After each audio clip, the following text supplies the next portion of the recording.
नमस्कार दोस्तों, गायत्री अकादमी में आपका स्वागत है।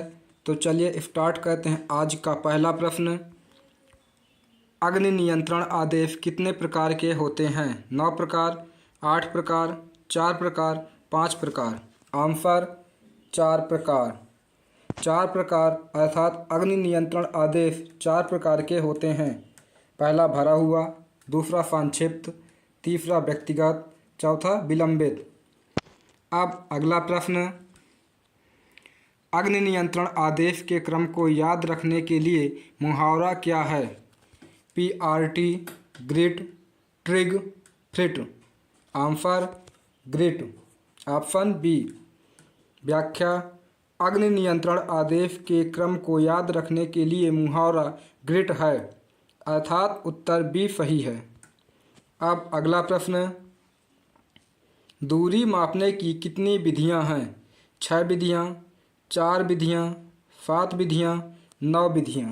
आंसर 6 विधियां। व्याख्या, दूरी मापने की 6 विधियां हैं जो निम्नलिखित इस प्रकार हैं। कदम की लंबाई द्वारा मापना, बालिश्त की लंबाई द्वारा मापना, लकड़ी के टुकड़े की लंबाई द्वारा मापना, रस्सी के टुकड़े की लंबाई द्वारा मापना, हाथ की लंबाई द्वारा मापना, मीटर से मापना।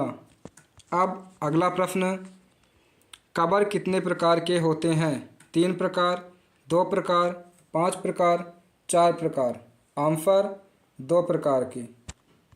व्याख्या, कबर 2 प्रकार के होते हैं। 2 प्रकार के, पहला दृश्य से आवरण, दूसरा अग्नि से आवरण कबर होते हैं। दृश्य से आवरण आकृतियाँ दुश्मन की नज़रों से बचाती हैं, जैसे झाड़ी या टूटा हुआ जमीन का आवरण। अग्नि से आवरण आकृतियाँ जो शत्रु की अग्नि से रक्षा करती हैं और दृष्टि से बचाती हैं, जैसे दीवार, बड़े वृक्ष आदि। अब अगला प्रश्न है, कौन सी जमीन प्रकृति में आसमान है और आमतौर पर नालों से घिरी हुई है और ज़मीन में खेत हैं? ऊंची भूमि, मृत भूमि, टूटी हुई जमीन, समतल एवं खुला मैदान। आंसर टूटी हुई जमीन। व्याख्या, टूटी हुई जमीन प्रकृति में असमान है, अर्थात नालों से घिरी हुई या टूटी हुई है। अब अगला प्रश्न, एक अनुभाग सामान्यतः निम्नलिखित में से किन 2 समूहों में विभाजित होता है? MMG और ग्रेनेड समूह, LMG और राइफल समूह, LMG और MMG समूह, उपरोक्त में से कोई नहीं। आंसर LMG और राइफल समूह। Option B. व्याख्या, LMG और राइफल समूह का एक अनुभाग है जिसमें पहला समूह LMG तथा दूसरा समूह राइफल है। अब अगला प्रश्न, किसी विशेष चाप से घिरी हुई जमीन का वर्णन करते समय हमें हमेशा किस दिशा से शुरुआत करनी चाहिए? दाएं से बाएं, बाएं से दाएं, सीधा, उपरोक्त में से कोई नहीं। आंसर बाएं से दाएं। व्याख्या, विशेष चाप से घिरी जमीन का वर्णन हमेशा बाएं से दाएं दिशा से शुरुआत की जाती है। अब अगला प्रश्न, कौन सा मैदान दिन में पैदल सेना के आवागमन के लिए उपयुक्त नहीं है? ऊंची भूमि, मृत भूमि, टूटी हुई जमीन, समतल एवं खुला मैदान। आंसर समतल एवं खुला मैदान। समतल एवं खुला मैदान दिन में पैदल सेना के आवागमन के लिए सही है। अगला प्रश्न, कौन सी जमीन अवलोकन और आग दोनों द्वारा अपने आसपास के क्षेत्र पर प्रभुत्व की सुविधा प्रदान करती है? ऊंची भूमि, मृत भूमि, टूटी हुई जमीन, समतल एवं खुला मैदान। आंसर ऊंची भूमि। व्याख्या, आपको बता दें कि ऊंची भूमि अवलोकन और आग दोनों के लिए अपने आसपास के क्षेत्र पर प्रभुत्व की सुविधा प्रदान करती है। अब अगला प्रश्न, फील्ड सिग्नल में दाहिना हाथ पूरी तरह से सिर के ऊपर उठा हुआ और हथेली खुली रखते हुए एक तरफ से दूसरी तरफ लहराया जाना क्या दर्शाता है? त्वरित समय, मेरे पीछे आओ, तैनाती, हाल्ट। आंसर तैनाती।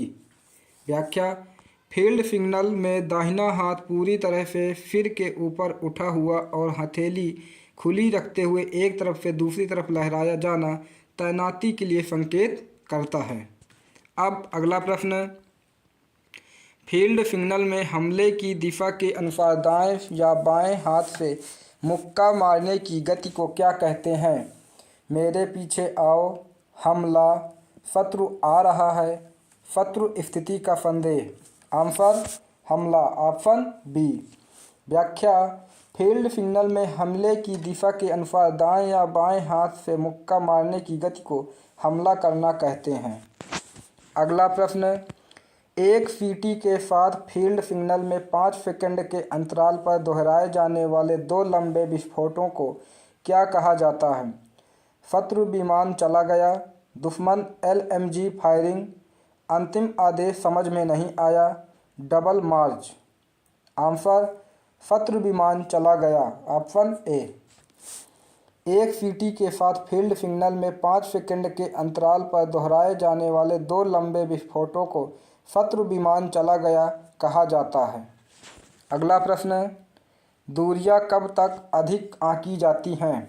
ऊपर की ओर देखना, डेड ग्राउंड है, वस्तु परिवेश के संबंध में बड़ी है, लाइट खराब है।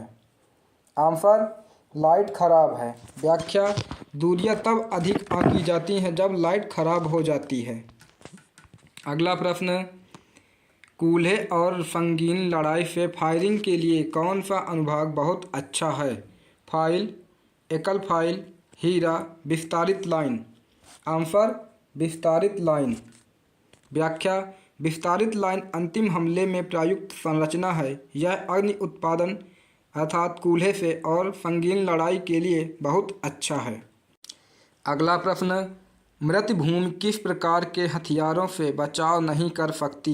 सपाट प्रक्षेप वक्र, उच्च प्रक्षेप पथ, निम्न प्रक्षेप वक्र, उपरोक्त में से कोई नहीं।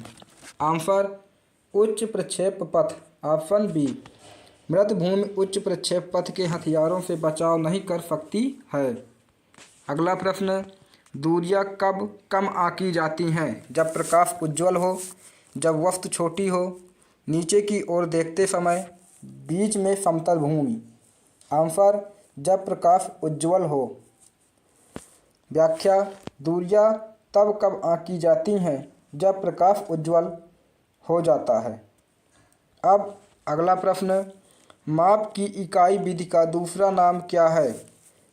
400 गज विधि, 200 गज विधि, 100 गज विधि, 70 गज विधि। आंसर 100 गज विधि। व्याख्या, माप की इकाई विधि का दूसरा नाम 100 गज विधि है।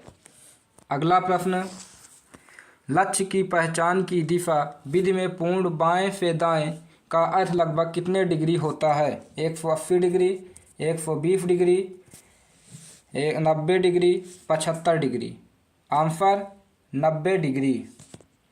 व्याख्या, लक्ष्य की पहचान की दिशा विधि में पूर्ण बाएं या दाएं का अर्थ लगभग 90 डिग्री होता है।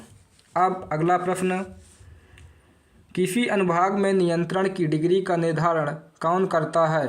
सेक्शन कमांडर, अनुभाग अधिकारी, commando, colonel. Answer section commander.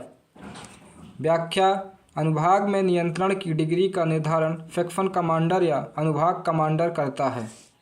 अब अगला प्रश्न, फील्ड सिग्नल में दाहिना हाथ मुट्ठी बंद करके सिर के ऊपर पूरी तरह उठा हुआ क्या दर्शाता है? अंतिम आर्डर पूरा नहीं हुआ, पैदल सेना, बाधा आगे, हमला, halt. Answer halt. Field signal में दाहिना हाथ मुट्ठी बंद करके सिर के ऊपर पूरी तरह उठा हुआ हाथ हाल्ट कहलाता है। अगला प्रश्न, लक्ष्य पहचानने की दिशा विधि में चौथाई बाएं से दाएं का अर्थ लगभग कितने डिग्री है? 22.5 degree, 45 degree, 10 degree, 40 degree. Answer 22.5 degree. व्याख्या, किसी भी लक्ष्य को पहचानने की दिशा विधि में चौथाई बाएं या दायां का अर्थ लगभग 22.5 डिग्री है। अगला प्रश्न, खतरों एवं आपदाओं को मुख्य रूप से वर्गीकृत किया जाता है। भौतिक और रासायनिक, प्राकृतिक एवं मानवीय, शारीरिक और सांस्कृतिक, सामाजिक एवं सांस्कृतिक। आंसर प्राकृतिक एवं मानवीय। Option B. व्याख्या, खतरों और आपदाओं को मुख्य रूप से प्राकृतिक एवं मानवीय वर्गीकृत किया जाता है। भूकंप, ज्वालामुखी विस्फोट, सुनामी, चक्रवात, जल संकट, बाढ़, सूखा आदि प्राकृतिक आपदा हैं, जबकि बांध निर्माण, रेल दुर्घटना, नाव दुर्घटना, विश्व युद्ध एवं गृह युद्ध या यातायात के अन्य दुर्घटनाएं मानव जनित आपदाएं हैं।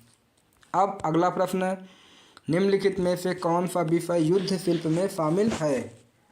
ए. Field signal, B. न्याय करना, सी. हथियार बनाना, डी. उपरोक्त सभी। Answer A. Field signal. व्याख्या, युद्ध शिल्प के लिए फील्ड सिग्नल को शामिल किया जाता है। अगला प्रश्न, चार मैदान कितने गज की दूरी पर है? 200 गज, 300 गज, 400 गज, 500 गज। आंसर 300 गज। चार मैदान 300 गज की दूरी पर है। अगला प्रश्न, चलते समय अनुभाग की आँख और कान किसे माना जाता है? स्काउट्स, LMG समूह, section commander, rifleman number 3। Answer scouts. चलते समय अनुभाग की आँख और कान को स्काउट्स माना जाता है। अगला प्रश्न, ध्वनि नियंत्रण न हो पाने के क्या कारण हैं? लड़ाई का शोर, मौन की आवश्यकता, बीच की दूरियां बहुत बड़ी हैं, उपरोक्त सभी। आंसर उपरोक्त सभी। व्याख्या, ध्वनि नियंत्रण न हो पाने के निम्नलिखित कारण हैं। पहला, लड़ाई का शोर, मौन की आवश्यकता, बीच की दूरियां।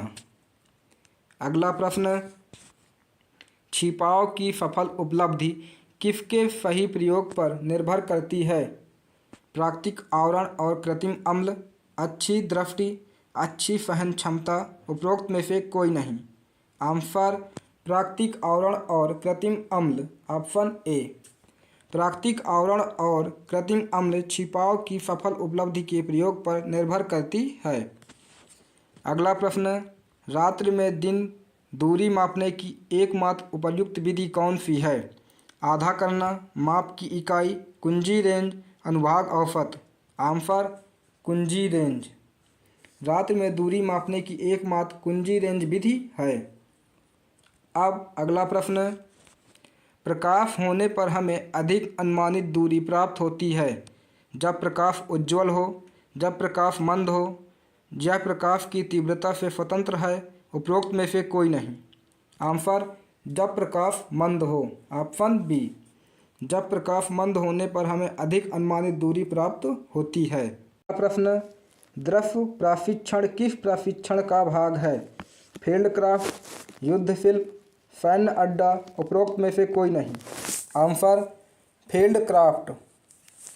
व्याख्या, आपको बता दें कि दृश्य प्रशिक्षण फील्ड क्राफ्ट प्रशिक्षण का भाग है। अगला प्रश्न, अपने सर्वोत्तम लाभ के लिए जमीन और हथियार का उपयोग करने की कला कौन सी है? फील्ड क्राफ्ट, युद्ध शिल्प, दोनों, इनमें से कोई नहीं। Answer field craft. Field craft एक ऐसी कला है जो अपने सर्वोत्तम लाभ के लिए जमीन और हथियार का उपयोग करने की कला है। अगला प्रश्न, NCC की स्थापना कब हुई थी? 12 जुलाई 1948, 15 अगस्त 1948, 15 जुलाई 1948, 26 जनवरी 1948। आंसर 15 जुलाई 1948। NCC की स्थापना 15 जुलाई 1948 को हुई थी। अब अगला प्रश्न, निम्नलिखित में से कौन सी हस्त संकेत स्थिति है? पैदल मार्च, त्वरित मार्च, भागो, इनमें से कोई नहीं। आंसर त्वरित मार्च। Option B. व्याख्या, त्वरित मार्च एक हस्त संकेत स्थिति को बताता है। अगला प्रश्न, जो फायर कमांडर को अपने यूनिट की फायर को दुश्मन तक पहुंचाने में सक्षम बनाता है क्या कहलाता है? अग्नि इकाई नियंत्रण, सैन्य नियंत्रण, सरकार, इनमें से कोई नहीं। आंसर अग्नि इकाई नियंत्रण। Option A. आपको बता दें कि अग्नि इकाई नियंत्रण एक ऐसा नियंत्रण है जो फायर कमांडर को अपनी यूनिट की फायर को दुश्मन तक पहुंचाने में सक्षम बनाता है। अगला प्रश्न, पुरुषों का एक छोटा सा समूह कौन सा है जो आमतौर पर एक आदमी की कमान के तहत गोलीबारी करने वाला अनुभाग है? अग्नि इकाई, फायर यूनिट कमांडर, आग पर नियंत्रण, उपरोक्त में से कोई नहीं। आंसर अग्नि इकाई। पुरुषों का एक छोटा सा समूह अग्नि इकाई है जो आमतौर पर एक आदमी की कमान के तहत गोलीबारी करने वाला अनुभाग है। अगला प्रश्न, किस विधि में हम दूरी का अधिकतम और न्यूनतम अनुमान लगाते हैं और फिर उसका औसत निकालते हैं? ब्रैकेटिंग विधि, अनुमान विधि, उपस्थिति विधि, अनुभाग औसत। Answer bracketing Vidhi, option A. Bracketing एक ऐसी विधि है जो दूरी का अधिकतम और न्यूनतम अनुमान लगाते हैं और फिर उसका औसत निकालते हैं। अगला प्रश्न, कितनी दूरी के बाद कंधों के ऊपर का शरीर अपेक्षाकृत बड़ा दिखता है? 200, 300, 400, 500। आंसर 500। व्याख्या, 500 की दूरी के बाद कंधों के ऊपर का शरीर अपेक्षाकृत बड़ा दिखता है। अगला प्रश्न, पैदल सेना की मुख्य लड़ाकू इकाई किसे कहा जाता है? बटालियन, ब्रिगेड, प्रभाग, कर्नल। Answer battalion. व्याख्या, पैदल सेना की मुख्य लड़ाकू इकाई बटालियन को कहा जाता है। अगला प्रश्न, जो कंपनी और अनुभाग के मध्यवर्ती के रूप में निहित है क्या कहलाती है? पलटन, ब्रिगेड, प्रभाग, उपरोक्त में से कोई नहीं। आंसर पलटन, ऑप्शन ए। व्याख्या, कंपनी और अनुभाग के मध्यवर्ती अर्थात बीच में पलटन के रूप में निहित है। पलटन की ताकत कितनी है? 16, 32, 48, 64। आंसर 32। पलटन की संख्या 32 होती है। अब अगला प्रश्न, पर्याप्त समय मौजूद होने पर किस विधि का प्रयोग किया जाता है? अनुभाग औसत, अनुमान विधि, उपस्थिति विधि, इकाई माप। आंसर अनुभाग औसत। पर्याप्त समय मौजूद होने पर अनुभाग औसत विधि का प्रयोग किया जाता है। अब अगला प्रश्न, उपस्थिति विधि में धुंधले चेहरे के लिए दूरी की सीमा क्या है? 150, 300, 400, 900। आंसर 300। व्याख्या, किसी भी उपस्थिति विधि में धुंधले चेहरे के लिए दूरी सीमा 300 होती है। अगला प्रश्न, एनसीसी में एयर विंग की स्थापना कब हुई थी? 1947 में, 1948 में, 1949 में, 1950 में। आंसर 1948 में। व्याख्या, एनसीसी में एयर विंग की स्थापना सन 1948 में हुई थी। अब अगला प्रश्न, अनुभाग निर्माण कितने प्रकार का होता है? 3 प्रकार, 2 प्रकार, 6 प्रकार, 8 प्रकार। आंसर 6 प्रकार। अनुभाग निर्माण 6 प्रकार के होते हैं। Option C. अब अगला प्रश्न, एक वस्तु जिस पर आग बुझाने की दृष्टि से संकेत किया जाता है? लक्ष्य, मील का पत्थर, अग्निशमन यंत्र, उपरोक्त में से कोई नहीं। आंसर अग्निशमन यंत्र। व्याख्या, जब किसी वस्तु या अन्य किसी जगह आग लग जाती है तो आग बुझाने अग्निशमन यंत्र के लिए अग्निशमन यंत्र का प्रयोग किया जाता है, अर्थात अग्निशमन यंत्र का संकेत किया जाता है। अब अगला प्रश्न, इस पद्धति में प्रत्येक सैनिक द्वारा दूरी का आकलन किया जाता है। इन दूरियों को जोड़ दिया जाता है और फिर औसत प्राप्त करने के लिए सैनिकों की कुल संख्या से विभाजित किया जाता है।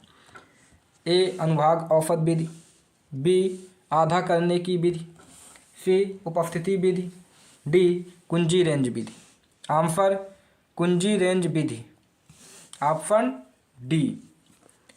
व्याख्या, कुंजी रेंज विधि एक ऐसी विधि है जिसमें पद्धति के प्रत्येक सैनिक द्वारा दूरी का आकलन किया जाता है, जिसमें दूरियों को जोड़ दिया जाता है और फिर औसत प्राप्त करने के लिए सैनिकों की कुल संख्या से विभाजित किया जाता है। अब अगला प्रश्न, किस विधि में एक वस्तु को पर्यवेक्षक और लक्ष्य के बीच आधे रास्ते में चुना जाता है? चयनित वस्तु की दूरी को आंका जाता है और लक्ष्य तक दूरी प्राप्त करने के लिए इसे दोगुना कर दिया जाता है। कुंजी श्रेणी विधि, आधा करना विधि, उपस्थिति विधि, उपरोक्त में से कोई नहीं। आंसर आधा करना विधि, ऑप्शन बी। व्याख्या, आधा करना विधि में एक वस्तु को पर्यवेक्षक और लक्ष्य के बीच आधे रास्ते में चुना जाता है, अर्थात चयनित वस्तु की दूरी को आंका जाता है और लक्ष्य तक दूरी प्राप्त करने के लिए इसे दोगुना कर दिया जाता है। अब अगला प्रश्न, यदि किसी वस्तु की सीमा ज्ञात हो तो ज्ञात सीमा के संबंध में अन्य वस्तुओं से दूरी ज्ञात की जा सकती है। इस विधि को क्या कहा जाता है? कुंजी श्रेणी विधि, अनुमान विधि, उपस्थिति विधि, उपरोक्त में से कोई नहीं। आंसर कुंजी श्रेणी विधि, ऑप्शन ए। व्याख्या, किसी वस्तु की सीमा ज्ञात हो तथा ज्ञात सीमा के संबंध में अन्य वस्तुओं से दूरी ज्ञात की जा सकती है, अर्थात इस विधि को कुंजी श्रेणी विधि कहा जाता है। अब अगला प्रश्न, फील्ड सिग्नल किस प्रशिक्षण के अंतर्गत आते हैं? फील्ड क्राफ्ट, युद्ध शिल्प, सैन्य अड्डा, उपरोक्त में से कोई नहीं। आंसर युद्ध शिल्प। व्याख्या, फील्ड सिग्नल युद्ध शिल्प प्रशिक्षण के अंतर्गत आते हैं। अगला प्रश्न, युद्ध क्षेत्र में सफल संचालन के लिए आवश्यक अभ्यासों का समूह कौन सा है?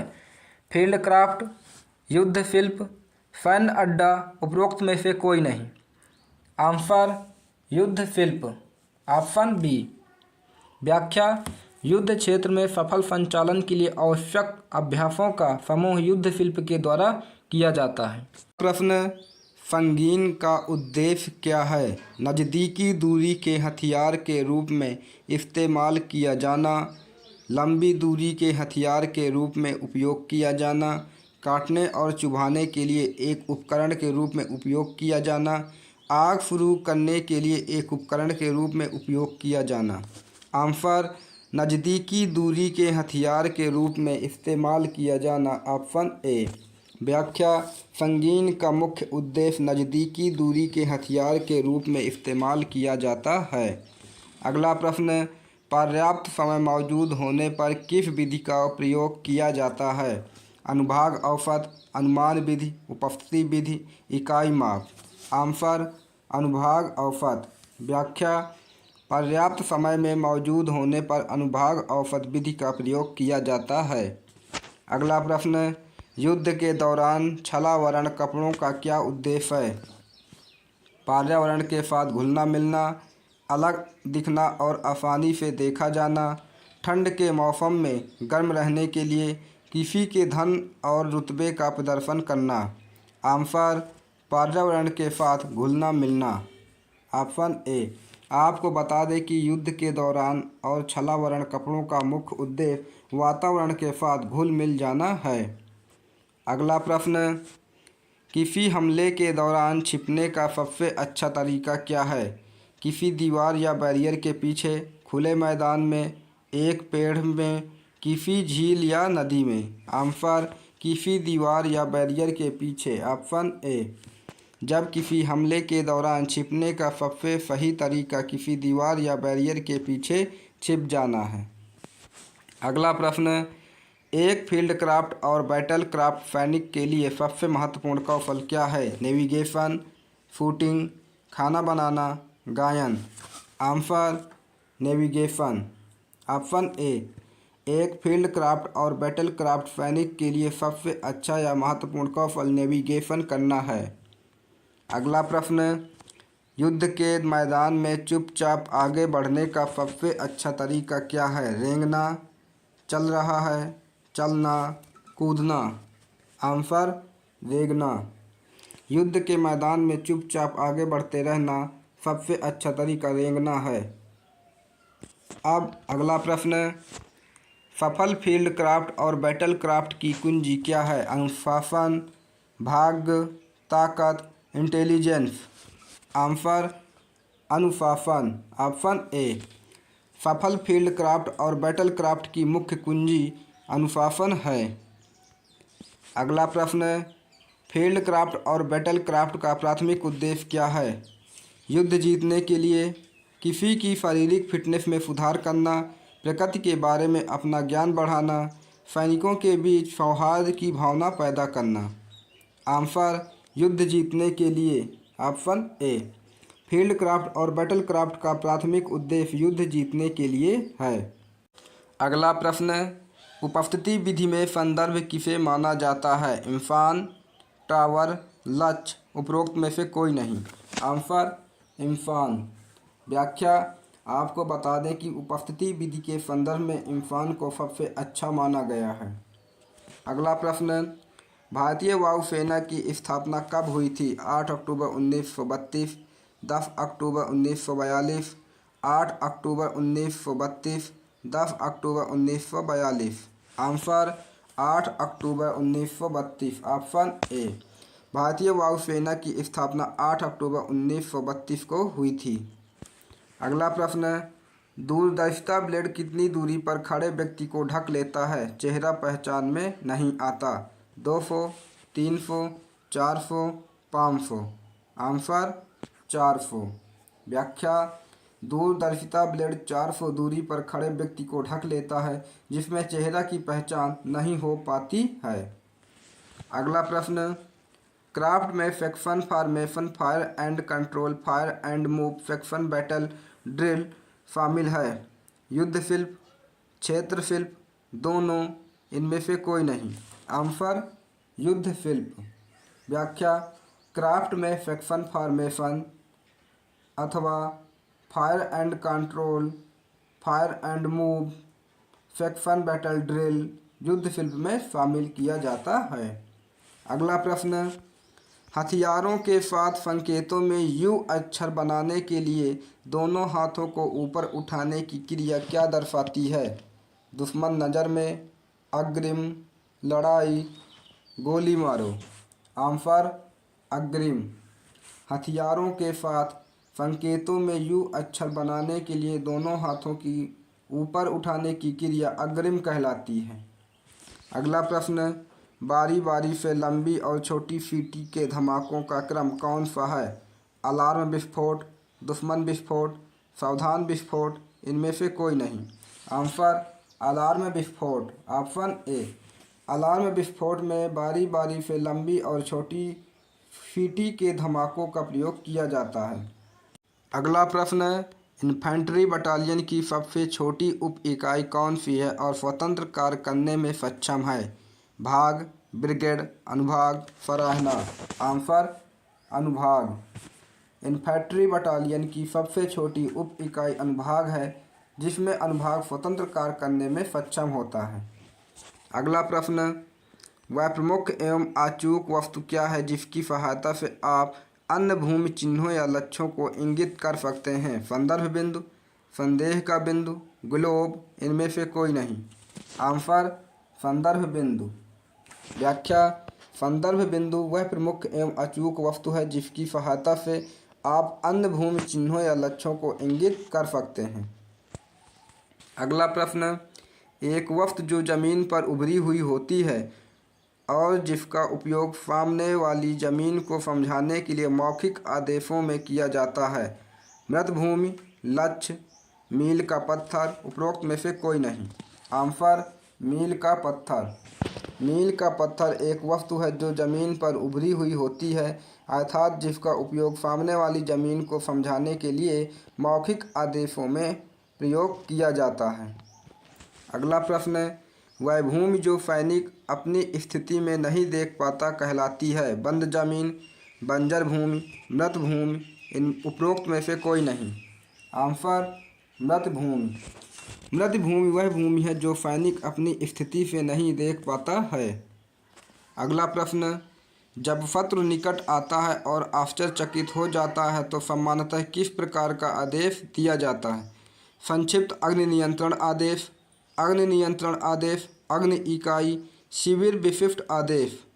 आंसर संक्षिप्त अग्नि नियंत्रण आदेश। Option A. आपको बता दें कि जब शत्रु निकट आ जाता है और आश्चर्यचकित हो जाता है तो सामान्यतः संक्षिप्त अग्नि नियंत्रण आदेश दिया जाता है। अब अगला प्रश्न, युद्ध जीतने वाला कारक किसे कहा जाता है? जो अपनी अच्छी स्थिति में खड़ा करेगा, विशेषकर उन स्थितियों में जहां आश्चर्य सबसे अधिक महत्वपूर्ण है। ए अग्नि अनुशासन, बी आग का हमला, सी बुझाना, डी समय की पाबंदी। आंसर अग्नि अनुशासन, ऑप्शन ए।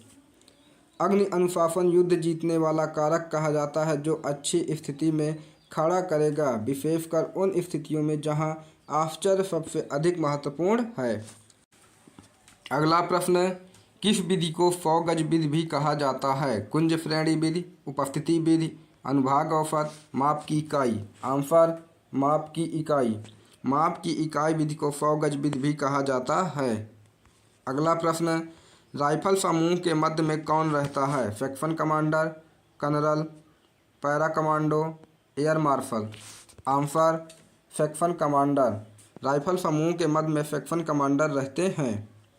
अगला प्रश्न, हाथ का संकेत जिसमें दाहिना हाथ पूरी तरह से सिर के ऊपर फैला हुआ है और एक तरफ से दूसरी तरफ लहराया गया है, हथेली खुली हुई है, लक्ष्य, अग्रिम, तैनाती, रुकना। आंसर तैनाती। जब तैनाती का संकेत दिया जाता है उसमें हाथ का संकेत जिसमें दाहिना हाथ पूरी तरह से सिर के ऊपर फैला हुआ हो और एक तरफ से दूसरी तरफ लहराया गया है, अर्थात जिसमें हथेली खुली हुई हो। अब अगला प्रश्न, जमीन का वह क्षेत्र जिसके लिए अग्निशमन इकाई जिम्मेदार है और वह किस क्षेत्र में लक्ष्य साधेगी? अग्निचाप, अग्नि इकाई, अग्नि दिशा आदेश, अग्नि नियंत्रण आदेश। Answer अग्निचाप, option A. जमीन का वह क्षेत्र जिसके लिए अग्निशमन इकाई जिम्मेदार है और यह अग्निचाप के लिए क्षेत्र में लक्ष्य साधेगी। अब अगला प्रश्न, जो किसी संकेत या दिए जाने वाले आदेश की ओर ध्यान आकर्षित करने के लिए किया जाने वाला एक छोटा विस्फोट है? सावधान विस्फोट, दुश्मन विमान, आग विस्फोट, अलार्म विस्फोट। आंसर सावधान विस्फोट, ऑप्शन ए। सावधान विस्फोट एक ऐसा विस्फोट है जो किसी संकेत या दिए जाने वाले आदेश की ओर ध्यान आकर्षित करने के लिए किया जाता है, अर्थात यह छोटा विस्फोट है। धन्यवाद। गायत्री अकादमी आप सभी को व्याख्यान देखने के लिए आभार। हमारे चैनल को लाइक, शेयर एंड सब्सक्राइब अवश्य कीजिए।